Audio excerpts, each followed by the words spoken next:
Desde el vamos, aclaro que el video no es una crítica hacia la emulación, y tampoco está para idealizar ni defender elementos tan obvios como lo es la piratería, sino para criticar lo inclemente basura que es la preservación de videojuegos hoy en día. Trash! Te puedo hacer una pregunta. ¿Qué es más fácil? ¿Preservar un disco o un cartucho en un lugar seguro y libre de polvo por 50 años? ¿O intentar preservar los archivos del juego, la documentación y el emulador, pasándolo por más de 50 años de sistemas operativos y formatos que se estén utilizando y que siga siendo legible en esos 50 años? Así es, hablo de la preservación digital. La emulación es un concepto obvio. Imitar el funcionamiento de una consola o PC antigua para poder acceder a elementos que hoy en día serían poco accesibles, valdría un ojo de la cara o que simplemente ya no están disponibles.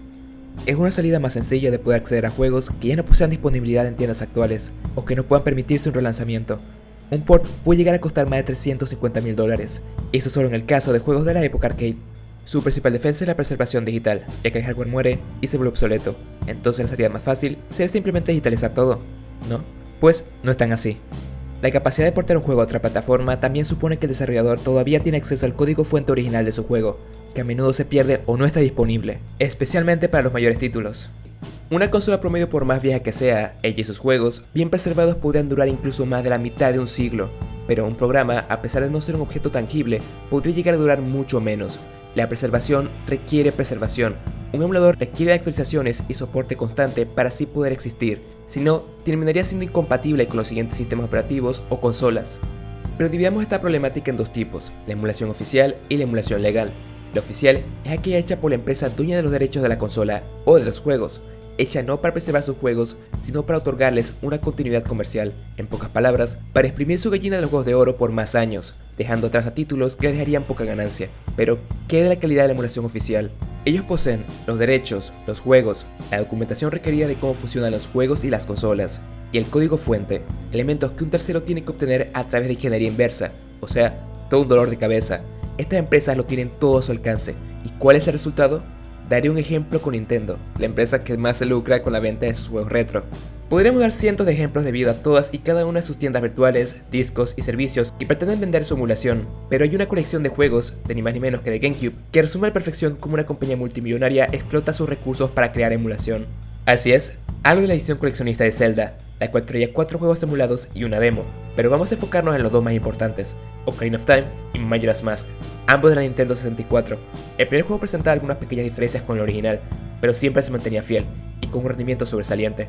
Tan buena fue la emulación que se trasladó a la tienda Wii años después. Y luego estaba Majora's Mask, un juego tan mal emulado que se iba a crashear en momentos aleatorios, y si conoces este juego sabes que solo se puede guardar una partida al regresar en el tiempo o en momentos muy específicos, haciéndote perder horas de progreso, aunado a un pésimo rendimiento. Fue una conversión tan mala que se trasladó a la tienda de Wii años más tarde.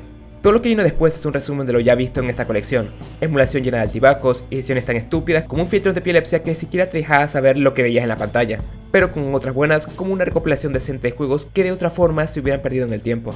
Pero todo eso ya no importa porque todos estos servicios hacen mucho de foros cerrados, dejando la emulación legal como un medio completamente inútil para la preservación, ahora volviéndose literalmente servicios en los que si algún juego no le genera suficientes ganancias, puedes sacarlo en cualquier momento, además de ni siquiera poseer los juegos por los que pagas al este ser únicamente un servicio.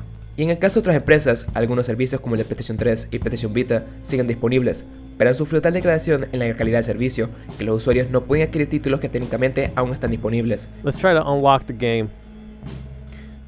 And it's probably not going to let me, as you can see. It's a 6 kilobyte. It's a 6 kilobyte unlock. It should not take this long. So the fact that this is going on is ridiculous. No hablaré de otras empresas porque lo personal es más de lo mismo. ¿Y qué de la emulación legal de terceros? Lo digo así porque cada cierto tiempo terminan encontrándose ciertas cosas no muy legales en su código. Pero bueno, no estoy aquí para defender a la empresa multimillonaria. Vengo a hablar de la eficiencia de estos emuladores, que sin duda alguna, a pesar de que la mayoría fueron hechos desde cero, tendrán volviéndose la opción accesible, estable y fiel a la consola original, varios cumpliendo ya más de 20 años de existencia y de actualizaciones. ¿Es la solución más obvia? No. La emulación es una solución si lo que queremos es jugar los juegos más conocidos de forma rápida y fácil, sin que nos importe la precisión o exactitud con la que el juego es reproducido. No existe la exactitud, característica imprescindible del concepto de preservación. Para que la emulación pueda ser exacta, se requiere de la documentación individual disponible de cada juego y de la consola en sí. Aclaro que estoy hablando de precisión y conservación, más no de accesibilidad, porque si solo quieres jugar y ya, adelante. ¿Quieres subir la tasa de FPS hasta el punto de que el juego se deforme? Perfecto. ¿Quieres modificarlo para que puedas jugar con Andor en Smash? Arrebatado dando vueltas en la jipeta. Y el pobre le tengo bachata. Como sea, bebé, tú me matas. Adelante. El punto es que una enorme cantidad de emuladores no están hechos para preservar, sino solo para jugar, y aunque parezca obvio, no es lo mismo. Buscan el rendimiento por encima de replicar la experiencia original, algo que no nos importa actualmente, pero en futuros años, este juego tal y como era, habrá desaparecido. Algo así como si en 10 años la única forma de poder ver Star Wars sea a través de las ediciones reeditadas, mientras que la original, hecha en su mayoría con efectos prácticos de la época, jamás la podrías ver. Ahora hablemos de conservación, puesto que los emuladores oficiales no duran ni 15 años, siendo eliminados y a veces, y solo a veces, reemplazados por unos nuevos con un funcionamiento y rendimiento distintos. No es el caso de los emuladores de terceros, ¿verdad? Jamás van a desaparecer, ¿verdad? Por más que sea un programa el cual puede ser guardado en una carpeta, sin actualizaciones como dijimos, se volverá obsoleto con el tiempo. Siempre requerirá de un equipo detrás, pero si este desaparece, muchos emuladores son de código abierto, por lo que cualquier psicópata con suficiente tiempo libre y conocimientos podrá seguir el trabajo justo en donde lo dejaron, ¿verdad? ¿Recuerdan a la documentación y que cada juego y consola deben poseer la suya propia? Bueno, cuando estos equipos desaparecen, el código es compartido, pero toda la documentación del funcionamiento del emulador y de cada juego individual hecho por el equipo se pierde, retrasando meses, incluso años, la optimización y compatibilidad de títulos. ¿No les ha pasado que un emulador es cancelado, viene alguien a continuar el trabajo y juegos anteriormente compatibles presentan errores o que ya ni siquiera son jugables? Bueno, a esto nos referimos.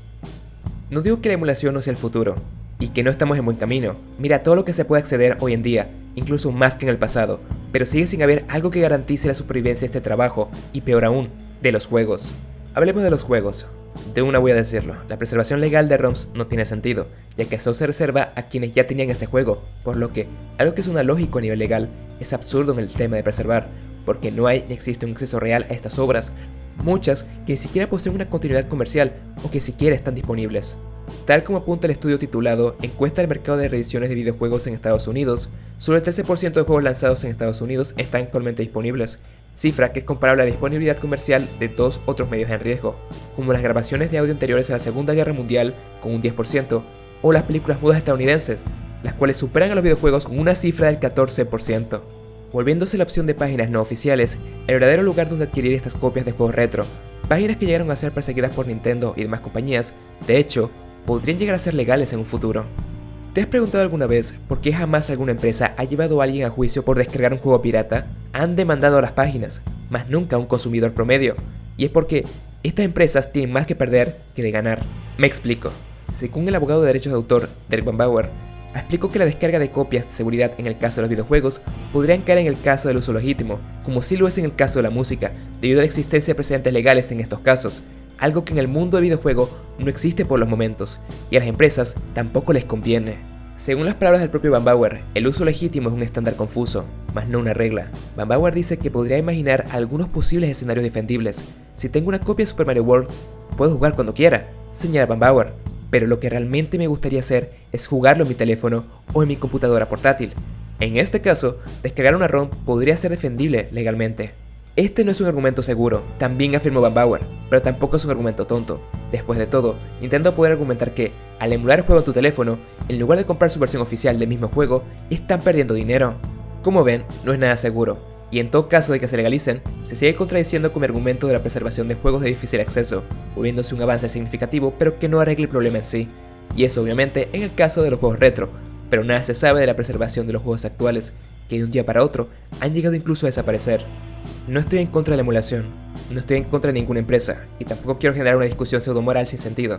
Para eso está mi Twitter, síganme en Twitter.